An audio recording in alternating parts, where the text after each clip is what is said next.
Praise the lord.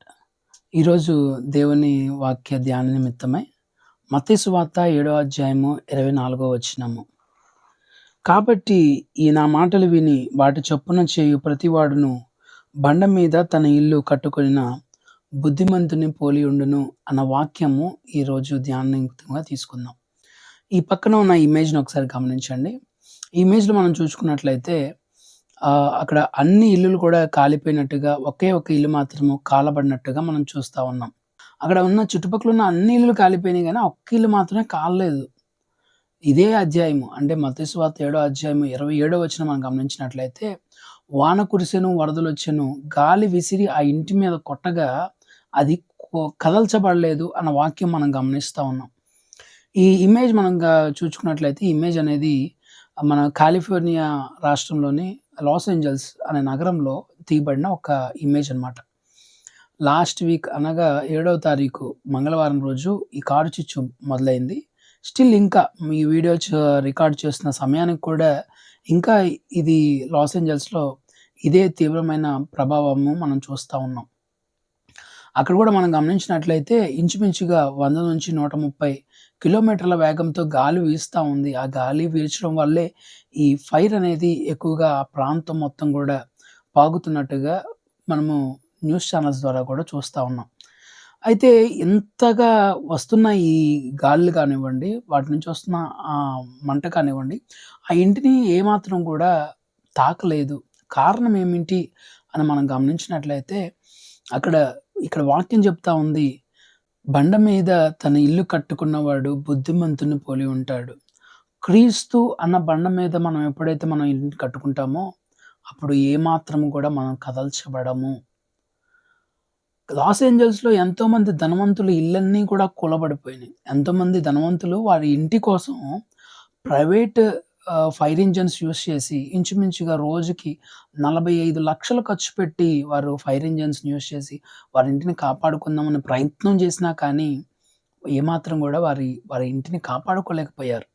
కానీ దేవుడు తన దాసుల యొక్క వీళ్ళు అలాగా తన మీద నమ్మిక ఉంచిన వారి ఇళ్ళని ఏమాత్రం కూడా కొంచెం కూడా కాలబడినట్టుగా ఈ ఒక్క ఇమేజ్లో కనపడుతున్న ఒక్క ఇల్లే కాదండి, ఇంకా కొంతమంది చాలామంది ఇల్లులు ఏమాత్రం కూడా చెక్కు చెదరలేదు.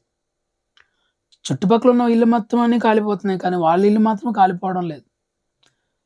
ఎందుకని ఇలా జరుగుతుంది అని అంటే, వారు దేవుని మీద ఉన్న విశ్వాసము, వారి బుద్ధిమంతుని పోలిగా వారు క్రీస్తునే బండ మీద వారి జీవితాన్ని ఉంచుకున్నారు. ఇంకా బుద్ధిహీనులుగా మనం ఇంకా ఉన్నామేమో ఒకసారి గమనించండి.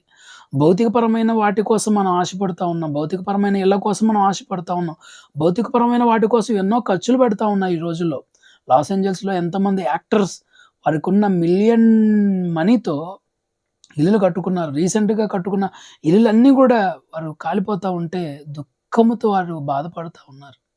చాలా అంటే చాలా బాధ. అది వర్ణాతీతం, అది మంచిది కాదు. అయినా కానీ వారు ఫేస్ చేయాల్సి వస్తుంది. ఎందుకనంటే వారి బుద్ధిహీనత వారికి ఈరోజు ఆ గతి పట్టించింది. మరి నీవు ఏ విధంగా ఉన్నావు? ఈరోజు గమనించుకోవాల్సిన వారమై ఉంటున్నాము. బుద్ధిమంతులుగా ఉంటున్నామా, బుద్ధిహీనులుగా ఉంటున్నామా? ఒకవేళ బుద్ధిమంతులుగా ఉంటే మనము క్రీస్తు అనే బండ మీద మన జీవితాన్ని కట్టుకుంటాం. ఈ లోకంలో ఉన్న ఇల్లులు అశాశ్వతమైనది, ఈ లోకమే అశాశ్వతమైనది. ఏదో ఒక రోజు ఈ లోకాన్ని విడిచి మనం వెళ్ళవలసిందే. కానీ నీ క్రీస్తు అనే బండ మీద నీ ఇల్లుని కట్టుకున్నట్లయితే, నీ జీవితాన్ని కట్టుకున్నట్లయితే అది నీకే కాదు, చుట్టుపక్కల ఉన్న వాళ్ళకు కూడా ఆశీర్వాదంగా ఉంటుంది. మనం సామెతల గ్రంథము 14వ అధ్యాయం 11వ వచనంలో గమనించినట్లయితే, బుద్ధిహీనుల ఇల్లు నిర్మూలమగును, యథార్థవంతుల గుడారము వర్ధిల్లును అన్న వాక్యం మనం చూస్తూ ఉన్నాం. మనం ఎప్పుడైతే భక్తిహీనుల ఇల్లులు మనం చూసుకున్నట్లయితే అవి ఎప్పుడు కూడా లయమైపోతాయి, అవి ఉండవు. కానీ యథార్థముగా మనం జీవించినట్లయితే, నీతిమంతులు మనం జీవించినట్లయితే, నీతిమంతుడైన క్రీస్తుని పోలి మనం జీవించినట్లయితే మన జీవితాలు కూడా వర్ధిల్లే జీవితాలుగా ఉంటాయి. మన ఇల్లులు కూడా, మన గుడారాలు కూడా కదల్చబడవు. ఎన్ని గాలులైనా రానివ్వండి, ఎలాంటి విపరీతమైన వాతావరణ పరిస్థితులైనా కానివ్వండి, మన ఇల్లు కదల్చబడదు. మనం కదల్చబడని విశ్వాసంలోనికి వెళ్తాము, కదల్చబడని ఒక స్థితిలోనికి మనం వెళ్తాము. అలాంటి స్థితిలోనికి మనం వెళ్ళాలని మీరు కూడా ఆశపడుతూ ఉన్నారా? బుద్ధిహీనులుగా ఉంటారా? లేకపోతే బుద్ధిమంతులుగా క్రీస్తు అనే బండ మీద మీ జీవితాన్ని కట్టుకుంటారు. ఇప్పుడు కూడా మీ జీవితాన్ని క్రీస్తు అనే బండ మీద కట్టుకోకపోతే ఈ రోజైనా మీ జీవితాన్ని క్రీస్తు అనే బండ మీద కట్టుకోండి. ప్రార్థిద్దాం. నాతో పాటు ఈ ప్రార్థనలో ఏకీభవించండి. మమ్మల్ని మిక్కిలిగా ప్రేమించిన మా ప్రియ పరలోకపు దేవా, మీకే వందనాలు చెల్లిస్తున్నాం రాజా.